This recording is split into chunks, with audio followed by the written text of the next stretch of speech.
Hello hello hello दोस्तों, कैसे हैं आप सभी। एक बार फिर मैं सिद्धार्थ आप सभी का स्वागत करता हूं आपके अपने चैनल में कार साथी में।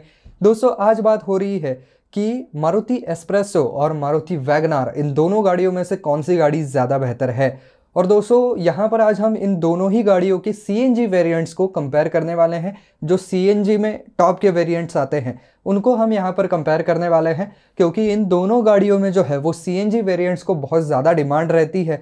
और इन दोनों गाड़ियों की जो प्राइसिंग है उसके अंदर बहुत बड़ा डिफरेंस नहीं है। इसकी वजह से कई बार लोग कंफ्यूज हो जाते हैं कि यहाँ पर मैं एस्प्रेसो लूँ या वैगनार लूँ, तो कौन सी गाड़ी मेरे लिए ज़्यादा बेहतर रहेगी, कौन सी गाड़ी मेरे लिए अच्छी स्पेस देगी, कौन सी गाड़ी मुझे अच्छे फीचर्स देगी। तो इस सभी के बारे में चर्चा हम करने वाले हैं। और साथ ही साथ दोस्तों, इन दोनों ही गाड़ियों के एक हिडन फीचर को मैं आपको बताने वाला हूं वीडियो के अंत में। तो दोस्तों, वीडियो के अंत तक मेरे साथ बने रहिए। वो एक फीचर जो है वो आपको रियल लाइफ ड्राइविंग में किसी इमरजेंसी वाले सिचुएशन में बहुत बहुत ज़्यादा काम में आ सकता है। ऐसा हिडन फीचर है जो कि आपको कोई नहीं बताएगा।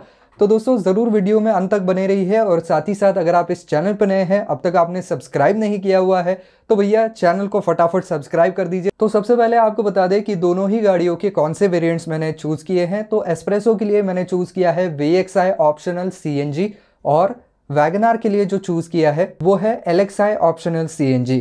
तो ये दोनों ही गाड़ियाँ जो हैं वो CNG वेरिएंट की जो है वो टॉप एंड की गाड़ियां हैं ये। अब हम दोनों गाड़ियों की प्राइसिंग की बात करते हैं, ऑन रोड प्राइसिंग की। तो याद रहे, ये जो ऑन रोड प्राइसिंग मैं आपको बता रहा हूँ ये इंडिकेटिव प्राइसिंग है। आपके स्टेट के RTO टैक्सेस के अनुसार इसमें थोड़ी बहुत जो है वो ऊपर या नीचे प्राइस हो सकती है। तो एस्प्रेसो की जो अभी ऑन रोड प्राइस निकल करके आ रही है वो है 5,88,000 रुपये। और वहीं पर वैगनार की बात करूं तो वैगनार की प्राइस निकल करके आ रही है 6,31,000 रुपये। तो यहाँ पर थोड़े बहुत फ़र्क जो है वो देखने को मिल सकता है आपको। तकरीबन जो है वो लाख रुपए तक का फ़र्क है। अब ये फ़र्क इन दोनों गाड़ियों के इंजन्स में भी है क्या? तो बिल्कुल नहीं। दोनों गाड़ियों के अंदर आपको K10B पेट्रोल इंजन देखने को मिलेगा जो कि 998 सीसी का है। और क्योंकि ये CNG के ऊपर गाड़ियां चलती हैं तो थोड़ी सी इसकी पावर जो है वो ड्रॉप होती है। दोनों ही गाड़ियों में आपको 58.33 bhp की पावर 5,500 RPM पे मिलती है, और 78 Nm का टॉर्क जो है वो 3,500 RPM पे मिल जाता है। साथ ही साथ दोनों गाड़ियों में एक ही इंजन लगाया गया है। तो ये इंजन जो है वो एक 3 सिलेंडर यूनिट है जो कि 5 स्पीड मैनुअल गियरबॉक्स के साथ आता है दोनों ही गाड़ियों में। अब बात करते हैं कि इनकी फ्यूल इकोनॉमी कितनी यहाँ पर आकी गई है। तो CNG के हिसाब से यहाँ पर एस्प्रेसो की जो माइलेज निकाली गई है वो 31.2 किलोमीटर पर केजी की है, और वैगनार की जो माइलेज है वो 32.52 किलोमीटर्स पर केजी की है। तो यहाँ पर थोड़ा सा जो है वो फ़र्क आपको देखने को मिल सकता है। यहाँ पर जो CNG के टैंक्स लगाए गए हैं उनकी कैपेसिटी में भी डिफरेंस आ रहा है। एस्प्रेसो का टैंक जो है वो 55 किलोग्राम्स का है, और वहीं पर आपका जो वैगनार का टैंक है वो 60 किलोग्राम्स का है। दोनों गाड़ियों में पावर स्टीयरिंग व्हील आता है, लेकिन इसके अंदर कोई भी टिल्ट या टेलीस्कोपिक का एडजस्टमेंट नहीं आती है। दोनों गाड़ियों में आपको डिस्क ब्रेक आते हैं फ्रंट में और ड्रम ब्रेक आते हैं रियर में, लेकिन एस्प्रेसो की जो फ्रंट डिस्क है वो वेंटिलेटेड टाइप की है जिससे कि वो हीट अप ना हो। लेकिन व्हील साइज में खासा डिफरेंस है। यहाँ पर एस्प्रेसो के अंदर 14 इंच के व्हील्स आते हैं, वैगनार के अंदर 13 इंच के व्हील्स आते हैं। इसी के साथ साथ 165/70 सेक्शन के टायर आपको एस्प्रेसो में देखने को मिलेंगे। वहीं पर 155/80 के टायर जो हैं वो आपको वैगनार में देखने को मिलते हैं। तो क्लियरली एस्प्रेसो के टायर जो है वो चौड़े किए गए हैं। हालांकि ये गाड़ी जब रोड पे चलती है तब मुझे इसके टायर बिल्कुल चौड़े नहीं लगते हैं, बस ऑन पेपर ये थोड़े से चौड़े हैं। बाकी अच्छी बात यह है कि दोनों ही गाड़ियों के टायर्स जो हैं वो ट्यूबलेस टाइप के आते हैं। अब बात कर लेते हैं दोनों गाड़ियों की लेंथ की। तो यहाँ पर डेफिनेटली वैगनार जो है वो एक साइज वाइज बड़ा प्रोडक्ट है। तो ये चीज़ जो है वो आपको ऑन पेपर भी दिखाई पड़ती है, जहाँ पर आपको एस्प्रेसो की जो ओवरऑल लेंथ है वो 3565 मिलीमीटर की है। वहीं पर वैगनार की जो ओवरऑल लेंथ है वो 3655 मिलीमीटर की है। तो यहाँ पर करीब करीब जो है वो 100 मिलीमीटर का डिफरेंस है। विड्थ में तो क्लियरली 100 मिलीमीटर का डिफरेंस है। एस्प्रेसो की ओवरऑल विड्थ जो है वो 1520 है, वैगनार की 1620 है। तो पूरे 100 मिलीमीटर से अगर आपके गाड़ी की विड्थ ज़्यादा है और लेंथ भी ज़्यादा है तो आपको कैबिन के अंदर स्पेस ज़्यादा अच्छी मिलने वाली है। और खैर अगर आप एस्प्रेसो को सामने से या पीछे से भी देखेंगे तो आपको पता चल जाएगा कि ये गाड़ी जो है वो काफ़ी ज़्यादा संकरी बनाई गई है। इस गाड़ी के अंदर जो है वो 4 ही लोग बैठ सकते हैं। लिखते वक्त वो 5 लिखते हैं, लेकिन 5वां आदमी यानी कि लास्ट रो में जो बीच में बैठने वाला आदमी है वो बिल्कुल भी कंफर्टेबल नहीं होगा, उसको लगेगा सज़ा दी गई है मुझे। तो इसकी वजह से इस गाड़ी के अंदर 4 लोग ही ज़्यादा आइडियल हैं। हो सकता है कि एक छोटा बच्चा जो है वो बीच में बैठ जाए। अब बात करते हैं व्हील बेस की, तो 2380 मिलीमीटर का व्हील बेस आपको एस्प्रेसो का है और वहीं पर 2435 मिलीमीटर का व्हील बेस आपको वैगनार में आता है। यानी कि वैगनार के अंदर आपको नी स्पेस भी, नी रूम जो है वो भी ज़्यादा मिलने वाली है और शोल्डर रूम भी एस्प्रेसो के मुकाबले ज़्यादा मिलने वाली है। और ये जो वैगनार के ओवरऑल डिमेंशन ज़्यादा हैं, लेंथ ज़्यादा है, व्हील बेस ज़्यादा है, चौड़ाई ज़्यादा है, इसका पूरा फ़ायदा वैगनार के बूट स्पेस में भी आपको देखने को मिलता है। 341 लीटर की बूट स्पेस वैगनार की है, वहीं पर एस्प्रेसो की बूट स्पेस महज 270 लीटर की है। फिर भी मैं कहूँगा अच्छी है। ये बूट स्पेस स्विफ्ट के मुकाबले 2 लीटर से ज़्यादा है। सो शेम ऑन स्विफ्ट, इतनी प्रीमियम सेगमेंट की गाड़ी है फिर भी इसके अंदर 268 लीटर की ही बूट स्पेस आती है। एस्प्रेसो में उससे थोड़ी सी ज़्यादा आती है। खैर आज का वो मुद्दा नहीं है, आज का मुद्दा ये है कि एस्प्रेसो और वैगनार में किसकी बूट स्पेस ज़्यादा है, तो वैगनार की ज़्यादा है। पावर स्टीयरिंग दोनों गाड़ियों में आता है और पावर विंडोज़ भी दोनों गाड़ियों में केवल फ्रंट में आते हैं, रियर में नहीं आते हैं। मुझे ऐसा लग रहा था कि थोड़ा सा अगर वैगनार के लिए ज़्यादा पैसा लिया जा रहा है तो इसके रियर में भी पावर विंडोज़ आने चाहिए थे, लेकिन वो नहीं आ पा रहे हैं। दोनों ही गाड़ियों में रियर में हेडरेस्ट ज़रूर आते हैं लेकिन वो एडजस्टेबल नहीं है। दोनों गाड़ियों में कप होल्डर्स फ्रंट में आते हैं लेकिन रियर में नहीं आते हैं। दोनों ही गाड़ियों में रियर में AC वेंट्स भी नहीं आते हैं। सीट लंबार सपोर्ट केवल यहाँ पर एस्प्रेसो में आता है, ये वैगनार में नहीं है। दोनों गाड़ियों में रियर में पार्किंग सेंसर्स लेकिन लगाए गए हैं कंपनी की तरफ से। और दोनों ही गाड़ियों की जो सीट है, रियर सीट, वो यहाँ पर बेंच फोल्डिंग टाइप की है। इसके अंदर कोई भी 60-40 का स्प्लिट नहीं है। तो ये चीज़ एक्चुअली जो CNG गाड़ियाँ हैं इनके अंदर देनी चाहिए, उनके अंदर इसका ज़्यादा इस्तेमाल हो सकता है। क्योंकि होता क्या है कि CNG का एक बड़ा सा सिलेंडर जो है वो गाड़ी के डिग्गी में चला जाता है, जिसकी वजह से डिक्की के अंदर की स्पेस ऑलमोस्ट नहीं के बराबर रहती है। तो आदमी जब गाड़ी लेता है तो पूरी फैमिली के साथ जाता है, तो ऐसा तो नहीं है कि फ्रंट में 2 लोग बैठ गए और पीछे किसी को बिठाया नहीं, उसके अंदर सामान लाद के ले गए। तो ऐसा जनरली होता नहीं है, लोगों को अपने फैमिली को साथ में लेके जाना होता है। तो एटलीस्ट यहाँ पर 60-40 स्प्लिट हो तो पीछे में एक अडल्ट और एक छोटा बच्चा बैठ सकता है। बची हुई सीट आप गिरा सकते हैं और वहाँ पर जो है वो थोड़ा सा एडिशनल सामान रख सकते हैं। लेकिन ये चीज़ कहीं भी मारुति ने अकाउंट में ही नहीं ली है।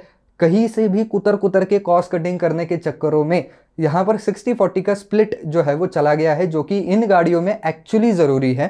दोनों गाड़ियों में गियर शिफ्ट इंडिकेटर दिया गया है, जो कि एक अच्छी बात है। कई सारे जो लोग अभी गाड़ी सीखे हुए हैं वो इन गाड़ियों को ज़रूर ख़रीदते हैं। CNG वेरिएंट्स की गाड़ियाँ हैं, काफ़ी किफ़ायती हैं और सीखने के लिए ये गाड़ियाँ बेहतर रहती हैं। ज़्यादा चौड़ाई नहीं है गाड़ियों की, अंदाज़ा बड़े अच्छे तरीके से आ जाता है इसकी वजह से। तो ऐसे गाड़ियों में अगर गियर शिफ्ट इंडिकेटर है तो ज़्यादा बेहतर रहता है। अगर चलाने वाला गियर चेंज करना भूल भी जाए तो गाड़ी उसको रिमाइंड कर देती है कि this is the right time, अब आप गियर चेंज कर लीजिए। यहाँ पर वैगनार के अंदर जो है वो आपको ड्राइवर साइड की जो विंडो है वो 1 टच अप और 1 टच डाउन फीचर के साथ भी मिल जाती है, जो कि एस्प्रेसो में है नहीं। बाकी एयर कंडीशनर और हीटर दोनों गाड़ियों में मिल जाता है। एस्प्रेसो के अंदर आपको कीलेस एंट्री भी मिलती है, जो कि वैगनार में नहीं है। अब बात करते हैं दोनों गाड़ियों के इंस्ट्रूमेंट क्लस्टर्स की। तो यहाँ पर देखिए एक बड़ा फ़र्क है। जो आपका एस्प्रेसो का इंस्ट्रूमेंट क्लस्टर है वो तो एक तो बहुत ही अलग जगह पर प्लेस किया गया है, गाड़ी के सेंटर में उसको लगाया गया है, वो स्टीयरिंग व्हील के पीछे नहीं है। दूसरी बात यह है कि उसके ऊपर स्पीड वगैरह जो है वो सब कुछ डिजिटल आता है। वहीं पर वैगनार के अंदर आपको सिंपल यहाँ पर एनालॉग प्लस MID का जो है वो कॉम्बिनेशन देखने को मिलता है। तो यहाँ पर थोड़ा सा एस्प्रेसो के अंदर जो है वो थोड़ा मॉडर्न टेक्नोलॉजी लगता है, क्योंकि पूरी तरीके से वो डिजिटल दिया गया है। इसके अंदर बहुत सारी इन्फॉर्मेशन आपको मिलती है, जैसे कि इसके अंदर डिजिटल क्लॉक है, डिजिटल ओडोमीटर है, इलेक्ट्रिक मल्टी ट्रिप मीटर्स दोनों गाड़ियों में मिल जाते हैं। हाँ, टैकोमीटर दोनों ही गाड़ियों में नहीं है। अब बात करते हैं दोनों गाड़ियों के एक्सटीरियर्स की। तो ऑब्वियसली दोनों ही गाड़ियों में केवल हैलोजन हेडलैम्प्स आते हैं और ना ही कोई DRLs आते हैं, ना ही कोई प्रोजेक्टर हेडलैम्प का ऑप्शन आता है। इसी के साथ साथ दोनों ही गाड़ियों के जो आउटसाइड रियर मिरर्स हैं उनके ऊपर भी कोई आपको टर्न इंडिकेटर वगैरह नहीं मिलते हैं और ना ही आप उनको पावर के साथ एडजस्ट कर सकते हैं और ना ही फोल्ड कर सकते हैं, उनको आपको मैन्युअली ही सेट करना पड़ेगा। लेकिन जहां पर कॉस्ट कटिंग करने की बिल्कुल ही ज़रूरत नहीं थी वहां पर भी मारुति ने की हुई है। वो मारुति का खैर पुराना ही बीमारी है। वो चीज़ ये है कि दोनों ही गाड़ियों में रियर में डीफॉगर तक नहीं मिलता है। ठीक है, एक एंट्री लेवल की गाड़ियां हैं, इनके अंदर मैं रियर में वाइपर और वॉशर की अपेक्षा नहीं करता हूं, वहां पर उम्मीद नहीं है मुझे, लेकिन फिर भी कम से कम डीफॉगर देना चाहिए था। ये डायरेक्टली आपकी सुरक्षा के साथ जो है वो कंसर्न है चीज़, क्योंकि अगर रेनी सीजन में पूरा पीछे की विंडो अगर फॉग हो जाए वहां पर, तो ड्राइवर पीछे का देख नहीं पाएगा और इससे बहुत फेटल एक्सीडेंट्स हो सकते हैं। यहाँ पर ऑब्वियसली दोनों ही गाड़ियों में आपको कोई भी अलॉय व्हील्स नहीं मिलते हैं, केवल स्टील रिम्स मिलते हैं। लेकिन एस्प्रेसो के अंदर जो है वो आपको उसके ऊपर व्हील कैप्स लगाए हुए आते हैं, ये वैगनार में नहीं है। इसी के साथ साथ एस्प्रेसो के अंदर एक पावर एंटेना भी दिया गया है जो कि वैगनार में है नहीं। दोस्तों अब बात करते हैं दोनों गाड़ियों की सेफ्टी की। तो ABS EBD ये जो फीचर है दोनों गाड़ियों में स्टैंडर्ड आते हैं। दोनों गाड़ियों में आपको सेंट्रल लॉकिंग भी मिल जाती है। चाइल्ड सेफ्टी लॉक्स भी दोनों गाड़ियों में आ रहे हैं। दोनों ही गाड़ियों में 2 एयरबैग्स बिल्कुल स्टैंडर्ड हैं। साथ ही साथ एंटी थेफ्ट अलार्म भी दोनों गाड़ियों में लगा हुआ है। इसी के साथ साथ सीट बेल्ट वार्निंग और डोर अजार वार्निंग भी दोनों गाड़ियों में आ जाती है। इंजन इमोबिलाइजर और क्रैश सेंसर भी दोनों गाड़ियों में आ रहा है। बस यहाँ पर एस्प्रेसो जो है वो इनका जो नया प्लेटफॉर्म है ये टेक्ट, तो उसके ऊपर बनी हुई है, तो थोड़ा सा इसका स्ट्रक्चरल रिजिडिटी काफ़ी अच्छी बन चुकी है। अब बहुत बढ़िया तो नहीं है लेकिन फिर भी पहले से सुधर चुकी है। पहले तो एस्प्रेसो को बहुत ही बुरी सेफ्टी रेटिंग आया करती थी, अब हल्की सी सुधर गई है। फिर भी मैं इस गाड़ी को सेफ वगैरह नहीं मानता हूँ, लेकिन फिर भी थोड़ी सी सुधर गई है। स्पीड अलर्ट दोनों गाड़ियों में आ जाता है, लेकिन speed sensing auto door lock ये फीचर केवल एस्प्रेसो में आता है, ये वैगनार में नहीं है। Pre tensioners and force limiter type के जो सीट बेल्ट्स हैं वो दोनों गाड़ियों में आते हैं। और impact sensing auto door unlock ये फीचर केवल एस्प्रेसो में आता है, ये भी आपको वैगनार में नहीं है। और एक बहुत बड़ी चीज जो कि वैगनार मिस आउट कर जाती है वो ये है कि इस गाड़ी के अंदर कोई बेसिक ऑडियो सिस्टम भी नहीं आती है कंपनी की तरफ से। वहीं पर एस्प्रेसो के अंदर जो है वो एटलीस्ट 2 स्पीकर वाली जो है वो सिस्टम लगा करके देते हैं वो लोग, जिसके अंदर आप ऑक्स भी लगा सकते हैं, USB लगा सकते हैं और ये ब्लूटूथ से भी कनेक्ट हो सकता है। तो ये एक बहुत बढ़िया सहूलियत वाला फीचर है जो कि बेसिक गाड़ी के अंदर आना चाहिए, वो कंपनी आपको लगा करके दे रही है।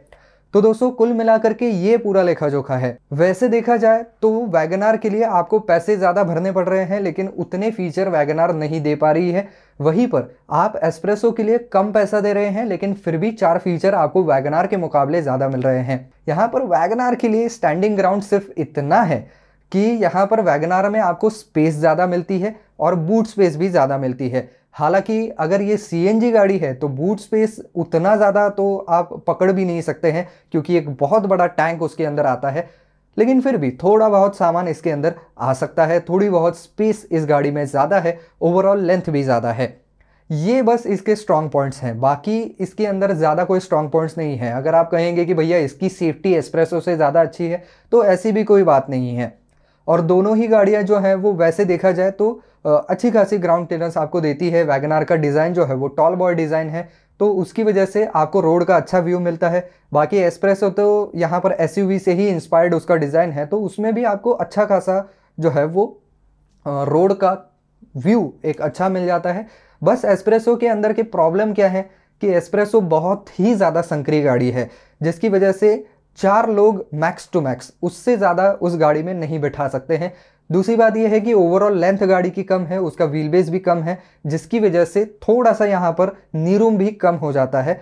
और साथ ही साथ उन्होंने क्या किया हुआ है कि गाड़ी का पूरा इंटीरियर ब्लैक कर दिया है, जिसकी वजह से ऑलरेडी छोटी गाड़ी और ज़्यादा छोटी महसूस होती है।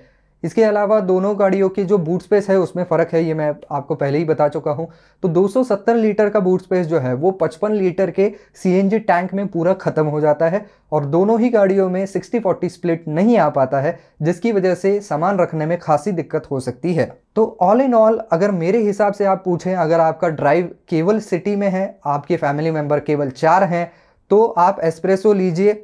आपको जो है वो फीचर भी, ज़रूरत के फीचर ज़्यादा मिल जाएंगे इसके अंदर, ज़्यादा बाहर से खर्चा नहीं करवाना पड़ेगा। साथ ही साथ इस गाड़ी के लुक्स भी वैगनार के मुकाबले अब अच्छे हैं, क्योंकि वैगनार अब इतने समय से इस मार्केट में बिकती आ रही है कि अब इसके जो लुक्स हैं वो थोड़े से डेटेड हो चुके हैं। भले ही आप उसको थोड़ा सा फेसलिफ्ट दे दें और कुछ दे दें, लेकिन फिर भी वो उतनी ज़्यादा फ्रेश नहीं लगती है। यहाँ पर एस्प्रेसो जो है वो एक फ्रेश यहाँ पर डिज़ाइन के साथ आती है, ज़्यादा से ज़्यादा यूथ को जो है वो अट्रैक्ट करने के लिए बनाई गई है। तो लुक वाइज ये गाड़ी ज़्यादा बेहतर है। इसके अंदर आपको एक डिजिटल इंस्ट्रूमेंट क्लस्टर मिल रहा है, एक बेसिक ऑडियो सिस्टम भी मिल रही है और कुछ सेफ्टी के फीचर भी ज़्यादा मिल रहे हैं। तो इसकी वजह से मेरे हिसाब से एस्प्रेसो आपके लिए सही चॉइस रहने वाली है। तो बस दोस्तों, आज के वीडियो में बस इतना ही। आई होप ये वीडियो आपको पसंद आया है, काम का लगा है। तो दोस्तों, अगर वीडियो पसंद आया है तो दोस्तों वीडियो को लाइक ज़रूर कर दीजिए और साथ ही साथ वीडियो को ज़्यादा से ज़्यादा शेयर भी कर दीजिए।